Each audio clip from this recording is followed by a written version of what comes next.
এই দাদা কিন্তু এখন ফুচকা এই যে ভাজতে চলেছে, আর ভাজা কিন্তু অলরেডি বসিয়ে দিয়েছে।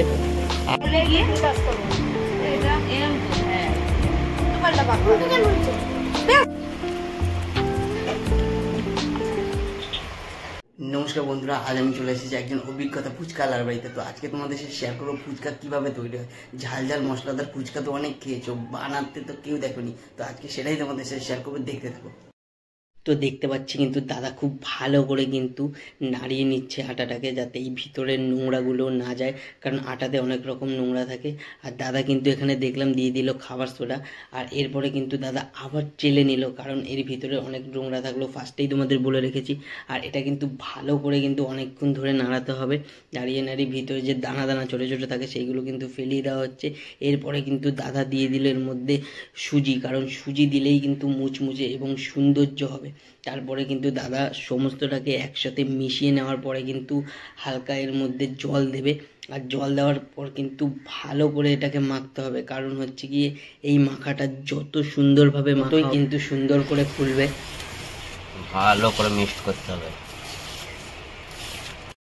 তো এবার কিন্তু জল দিল, আর এই জলটা কিন্তু খুব বুঝে দিতে হবে, কারণ বেশি জল দিলে জিনিসটা পাতলা হয়ে যাবে, আর এটা কিন্তু খুবই ফুচকার পক্ষে ক্ষতিকর। কারণ এই আটাটা যখন মাখা হবে তখন কিন্তু মনে রাখতে হবে যে না বেশি নরম হবে না বেশি শক্ত হবে। তাই এই দাদা কিন্তু হাত থেকে ভালো করে মাখিয়ে নিচ্ছে, দেখতে পাচ্ছ অল্প অল্প জল দিয়ে। আর এটা কিন্তু যতক্ষণ না আটাটা ভালো করে মাখা হচ্ছে ততক্ষণ কিন্তু এরকমভাবে নাড়িয়ে যেতে হবে, কারণ না হলে এই ফুচকাটা কিন্তু ভালোভাবে হবে না। তো এই ফুচকাটা দাদা দেখছো কত সুন্দরভাবে কিন্তু হাত দিয়ে মেখে মেখে নিচ্ছে। তো তোমরাও যারা বাড়িতে ট্রাই করবে তো অল্প অল্প জল দিয়ে কিন্তু তোমরা ট্রাই করবে। আর দেখতে পাচ্ছ দাদা কিন্তু গায়ের জোর দিয়ে এটাকে মাখছে, আর জলটা কিন্তু অবশ্যই তোমরা অল্প অল্প দেওয়ার চেষ্টা করবে। আর দাদা দেখছো কি সুন্দরভাবে মেখে নিয়েছে। তো এখন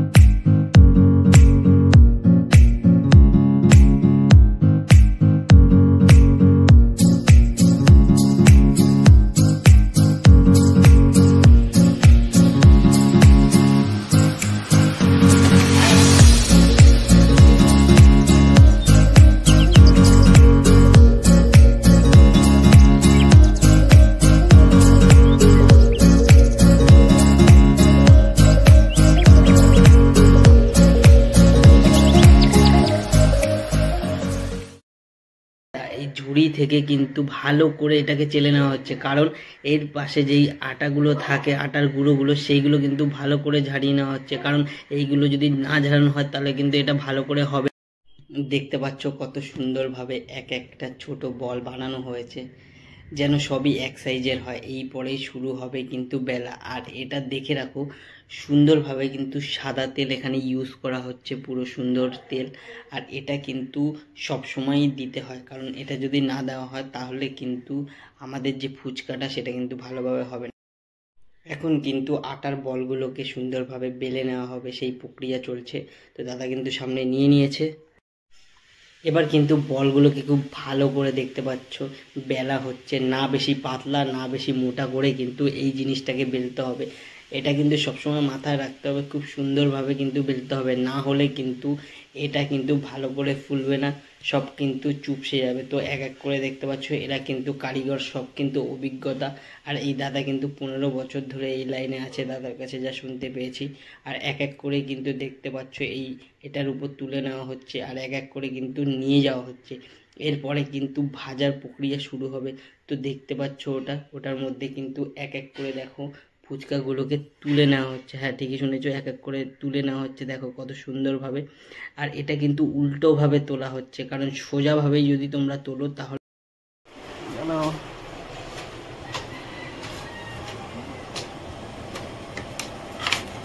তো এই দাদা কিন্তু এখন ফুচকা এই যে ভাজতে চলেছে, আর ভাজা কিন্তু অলরেডি বসিয়ে দিয়েছে, আর মধ্যে কিন্তু এই ময়দাটা দিয়ে দিল। এখন কিন্তু দেখো ফুচকা কিন্তু পুরো রেডি, এখন তুলতেই যতক্ষণ গরম তেলের মধ্যে কিন্তু লাল লাল ফুচকা। আর এই পাশে কিন্তু চুরমুর বাঁচা হচ্ছে, দেখতে পাচ্ছ যেগুলো চুরমুর ছোট হয়েছে সেইগুলো কিন্তু সাইডে রাখা। আর এই যে কিন্তু ফুচকা, আর এর মধ্যে কিন্তু ফুচকা রেখে দিল, আবার কিন্তু ফুচকা দিয়ে দেবে। আর সুন্দর করে দেখো কত সুন্দর গাছ ফুচকাগুলো, দেখতেও কিন্তু বড় এবং সুন্দর। কিন্তু আমি এই যে আলুটা পুরো ছুলবো, তারপর কিন্তু এই যে আলু মাখাটার মধ্যে দেব। তো ফাইনালি কিন্তু আমি আলু তুলে নিচ্ছি, আর এই আলুটা কিন্তু চলে যাবে এই ফুচকার মধ্যে, আর এই তারপরেই কিন্তু ফুচকাটা মাখা হবে। এখন কিন্তু আলু মাখা হচ্ছে, দেখতে পাচ্ছ কত সুন্দর করে আলু মাখা হচ্ছে। আর এটাই কিন্তু হচ্ছে ফুচকার আলু, আর এটা তো পুরো ফিনিশিংভাবে মাখা হবে। আর এর মধ্যে ডাল, মটর, তারপরে অনেক কিছু দেওয়া হবে।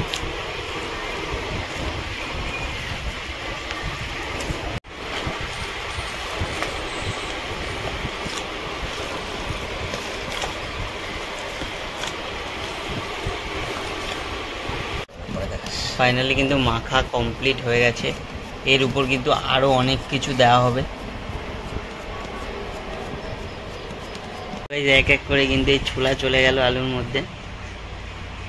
এরপর কিন্তু আর একটা জিনিস আসবে, এটা কি মটর সেদ্ধ।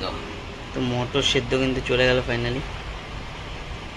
আরও কিন্তু অনেক কিছু আসে, এক এক করে আসবে। আর এটাই কিন্তু ফুচকার আসল সৌন্দর্য। আর চলে গেল, এটা কি লঙ্কার গুঁড়ো, লঙ্কার গুঁড়ো চলে গেল।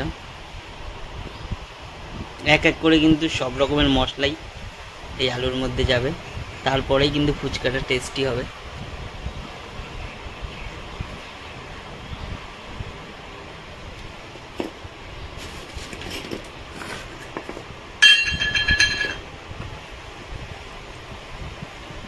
এটা কি দিলে? মশলা। এটা মশলা চলে গেল। কি মশলা এটা? এটা ফুচকার মশলা। এটা হচ্ছে ফুচকার মশলা, কিন্তু বাড়িতে এরা নিজেরাই তৈরি করে, দেখতে পাচ্ছ। 3 চামচ চলে গেল।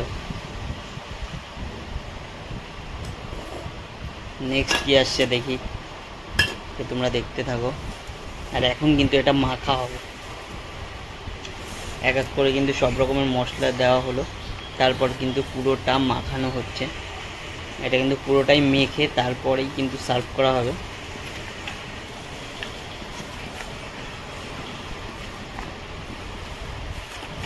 কিন্তু এই কি সুন্দর করে মটর দেওয়া হচ্ছে, দেখো আলুটা মাখানোর পরে।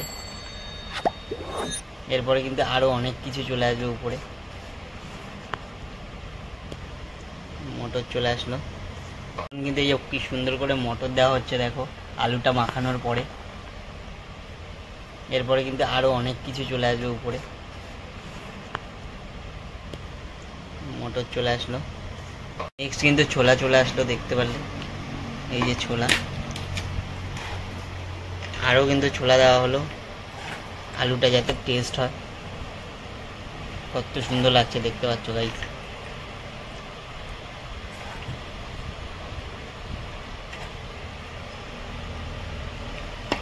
এটা কিন্তু সমান করে নেওয়া হবে যাতে জিনিসটা সুন্দর লাগে।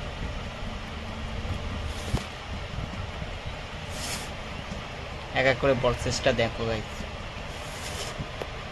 এবার কিন্তু চলে যাবে শসা এবং কি ওটা গাজর। শসা আর গাজর চলে যাবে। শসাটা আর গাজরটা কিন্তু মাখিয়ে নেওয়া হলো, এবার উপর দিয়ে দেওয়া হচ্ছে। এটাতে কিন্তু টেস্ট খুবই সুন্দর হয়। নিরামিষ, পেঁয়াজ চলবে না। আর এটা কিন্তু পিওর নিরামিষ, এখানে কিন্তু কোনো পেঁয়াজ ইউজ হবে না। দেখতে পাচ্ছ কত সুন্দর লাগছে।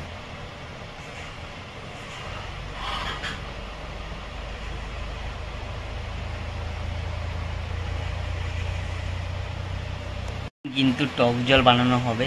আর এই তেঁতুল কিন্তু খুবই পুরনো, আর এই তেঁতুল খেলে কিন্তু কোনো গ্যাস হয় না। এটা কিন্তু সুন্দরভাবে মাখিয়ে নেওয়া হচ্ছে। মাখিয়ে কিন্তু এই যে এই হাঁড়িটায় কিন্তু টক জল বানানো হবে। আর দেখতে পাচ্ছ মাখিয়ে নেওয়া হচ্ছে কিন্তু।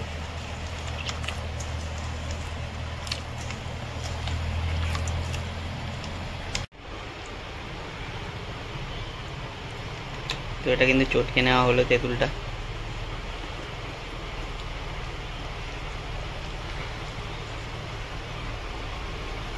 ভালো করে কিন্তু দেখো গুলে নেওয়া হচ্ছে। এরপরে কিন্তু হাঁড়িতে ঢেলে দেওয়া হচ্ছে যাতে একটাও দানা না পড়ে হাঁড়িতে। আর পড়লে কিন্তু এটা তুলে নেওয়া হচ্ছে, দেখতে পাচ্ছ। কারণ যে দানাগুলো পড়ে সেইগুলো কিন্তু পুরো তুলে নিতে হয়। এই দানা কিন্তু ফাইনালি তুলে নিয়ে এই সাইডে রেখে দিল। তো টক জলের মধ্যে কিন্তু নুন চলে গেল, বিট লবণ, আর এখন কিন্তু লঙ্কা চলে যাচ্ছে, দেখতে পাচ্ছ দাগি দাগি লঙ্কা, সেদ্ধ লঙ্কা পুরো। আর এটা কিন্তু টক জলের জন্য।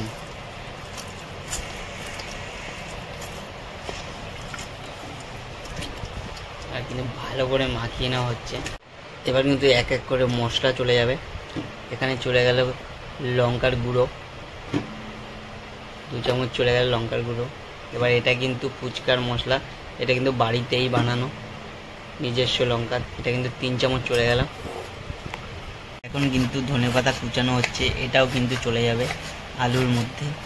আর দেখো কত সুন্দরভাবে কিন্তু কুচাচ্ছে, আর পুরো কিন্তু এমনভাবেই কুচাতে হবে। ধনেপাতাটা চলে গেল, আর দেখো কত সুন্দর লাগছে, কিন্তু সুন্দরভাবে চলে গেল। এক এক করে কিন্তু আমরা সাজিয়ে নিচ্ছি ফুচকা, এরপরে কিন্তু আমরা খাবো।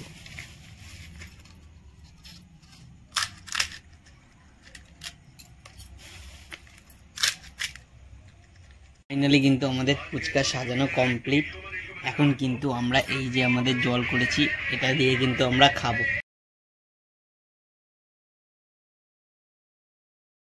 তো গাইস ফাইনালি কিন্তু আমি ফুচকা হাতে তুলে নিয়েছি, এখন আমি টেস্ট করে দেখবো কেমন হয়েছে। তো জল ভরে নিয়েছি, এখন আমি টেস্ট করে দেখবো কেমন হয়। আবার ওদিকে তো এখন আমি টেস্ট করে দেখবো কেমন হয়েছে। অসাধারণ হয়েছে, অসাধারণ। আমার দিদিও কিন্তু খেয়ে নিল। দিদি কেমন হয়েছে? আমার দিদিও কিন্তু রিভিউ দিল গুড। আর দেখো কত সুন্দর দেখতে হচ্ছে। ঠিক গাইজ, ভিডিওটা যদি ভালো লাগে লাইক এন্ড সাবস্ক্রাইব করে দিও। আরও গাইজ ভালো ভালো ভিডিও বানাচ্ছি, তোমরা সাপোর্ট কেন করছো না? তোমরা তো সবাইকে সাপোর্ট করো, প্লিজ গাইজ প্লিজ সাপোর্ট করো, আর পাশে থাকো।